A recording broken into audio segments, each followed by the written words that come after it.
Friends, మీకు ఈ video నచ్చితే లైక్ చేయండి, సబ్స్క్రైబ్ అవని దగ్గరికి వచ్చి చాలా థ్యాంక్స్ అవని అని చెప్పేసి అంటాడు. ఆ మాటలు వినగానే అక్కడున్న అవని చాలా మౌనంగా చూస్తూ ఉంటుంది. ఇంతలో అక్కడున్న అక్షయ్ మాత్రం, అదేంటి అవని, క్యాబిన్లో ఏం జరిగిందో నీకు తెలియదు, కానీ అమ్మాయిదే మొత్తం తప్పు. అందరిని ఎలా ఊహించగలిగావు? నాదేమీ తప్పు లేదని నువ్వు ఎలా తెలుసుకోగలిగావు అని చెప్పేసి అంటాడు. ఆ మాటలు వినగానే అక్కడున్న అవని మాత్రం, నాకు మీద ఉన్న నమ్మకం అటువంటిది అని చెప్పేసి అంటూ ఉంటుంది. ఆ మాటలు వినగానే అక్కడున్న అక్షయ్ అయితే ఒక్కసారిగా షాక్ అయిపోతూ ఉంటాడు.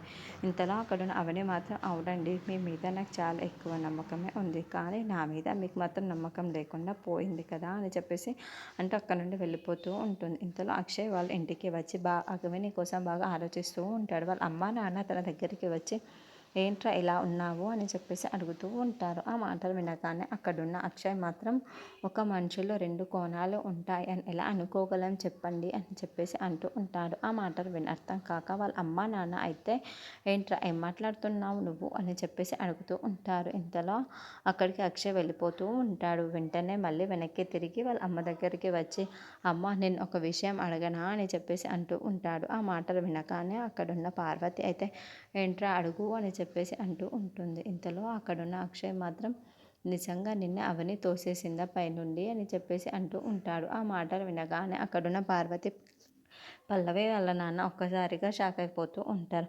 అవునమ్మా, నాకు ఎందుకో నమ్మబుద్ధి కావట్లేదు. అవని నేను పైనుండి కిందకు తోసేసింది, నాకైతే ఎందుకో నమ్మాలి అనిపించట్లేదు.